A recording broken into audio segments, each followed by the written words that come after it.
The first order of business, which I'm very proud to make, is the CAPG Award for Excellence in Police Governance.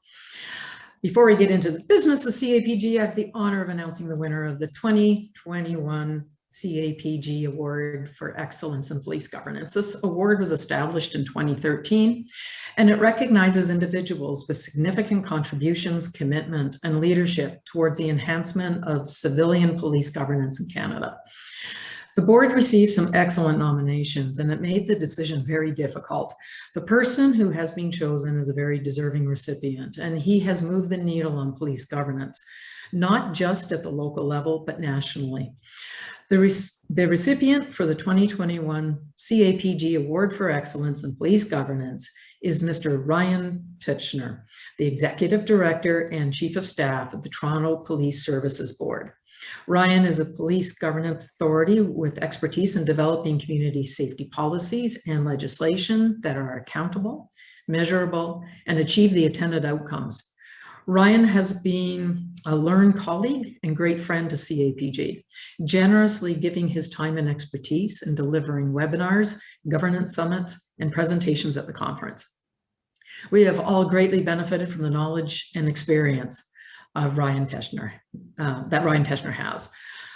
The Toronto Police Services Board Chair, Jim Hart, spoke to the significant contributions and demonstrated genuine and dedicated commitment and leadership towards the enhancement of civilian police governance in Toronto, throughout Ontario, and indeed across Canada that Ryan has made. His progressive, community-centered, and visionary leadership has moved civilian oversight of police forward by focusing on collaborative, evidence-based policy development that incorporates the values and expectations of the public in a meaningful and significant way. Ryan has fostered meaningful relationships with stakeholders, challenged and inspired others to work together, and demonstrated a high level of integrity and ethical standards. On behalf of the membership of CAPG, I congratulate Ryan. It is obvious your board and your peers felt your contribution to police governance deserve this national recognition, and we are very happy to see it realized today. CAPG is sending a plaque to your board so that public recognition of the award can take place. I would now like to invite Ryan to deliver some remarks.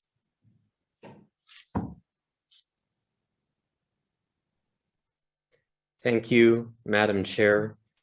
Thank you to the Canadian Association of Police Governance, its board, its selection committee, its dedicated staff, and to all of you that are virtually here today. Thank you. First, I want to recognize the CAPG, which provides its members with opportunities to collaborate in tackling the modern challenges and creating space for progressive thinking. So to everyone at the CAPG, as well as to the other executive directors and professional staff leaders at other boards and commissions across this country, people I am proud to call my colleagues. Keep doing what you are doing. My professional work is inexorably bound up in who I am as an individual. I am the grandson of Holocaust survivors. My grandparents ran from their homes. They hid in bunkers and barns. They were in and out of concentration camps. But thankfully, they survived. My commitment to democratic institutions, community safety ideals, and the work of governance are not just things I leave at the office at the end of the day. These are animating principles behind who I am, and they have been built and sustained with the love and support of my loved ones. So to my wife, Monica, and my children, Ella and Jonathan, as well as my family and closest friends, thank you for helping me stay true to what matters. I want to also recognize the small but mighty team with which I am very fortunate to work every day. The 7 members of our board office have risen to and above every challenge and opportunity that has materialized in policing and police governance. They are, to quote Tina Turner, simply the best. To the members of the Toronto Police Services Board, including some on the line now, Chair Jim Hart, who is the kind of person who would even think to nominate me for an award like this, as well as current board members, Mayor John Tory, Councillor Michael Ford, Councillor Francis Nunziata, Anne Morgan, Ainsworth Morgan, and Lisa Kostakis, as well as other members, past and present. I am grateful for the opportunity to serve alongside you in this vital work. Thank you for the trust and confidence each of you have steadfastly shown in me, granting me the space to play a part in making this board the leader in police governance it is today. I wish to also pay special tribute to my mentor and friend, the Honorable John Morden. Judge Morden's review and report concerning the policing of the G20 summit remains the most significant examination of the role of police boards and commissions. It created the framework for police governance under which we operate today. When Judge Morden invited me to serve as his lead counsel, I did not appreciate how much his faith in me and the work it brought me to would shape my life. So to the legendary but ever humble Judge Morden, thank you for showing me that through our work, we can be agents of change. Independent civilian police governance and oversights acts as a crucial check and balance on the significant legal powers society has given the police.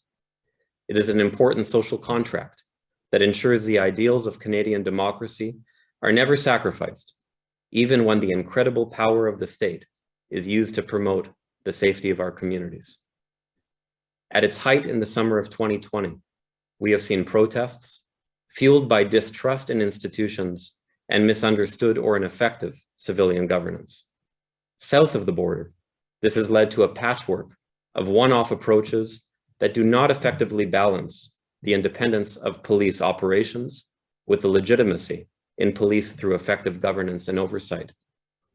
But here in Canada, police boards and commissions are deeply engaged and often helping to architect the process and content of reform, working in partnership with our communities and having sometimes uncomfortable conversations, but with a view to creating meaningful and sustained change.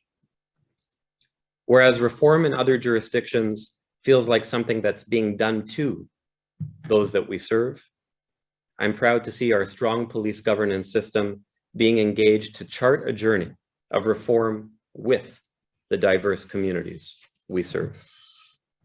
On this path, decisions are made based on evidence and shared public policy goals.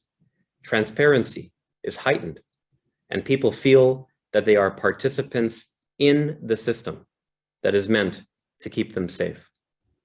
And the result over time, public trust in police and police governance is strengthened. On this National Day of Truth and Reconciliation, we must acknowledge and come to terms with the reality that sometimes, and sometimes in horrific ways, the powers of the state have been used to do harm. At the same time, there is hope.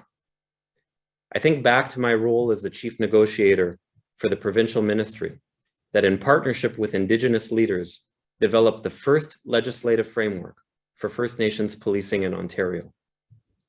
In my work, I developed a friendship with a residential school survivor. And I will never forget the tears of joy in his eyes when our collective work, including a system of civilian governance for Indigenous policing based on our police board model in Canada, became law. Our model of civilian police governance was the model these Indigenous communities were actively choosing to adopt as their model.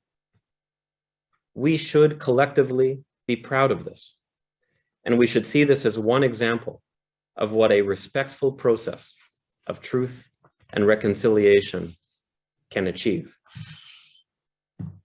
As police governance leaders in Canada, how we continue to rise to the challenge of implementing the Morden Report reforms, what you've often heard me say and call the tools in the governance toolbox.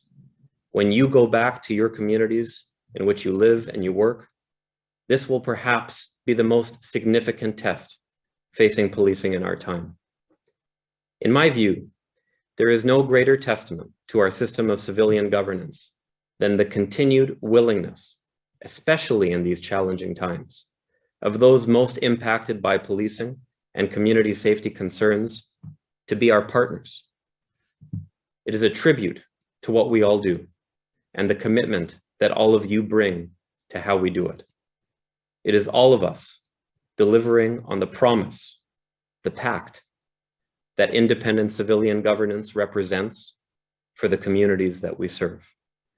And it is why I am so deeply honored to be recognized today for the contribution to this highest of civic priorities that I hope I have been able to make. Thank you all very much. Thank you very much for that, Ryan. Really appreciate your words this morning. And again, congratulations on the award. It's very, very well deserved.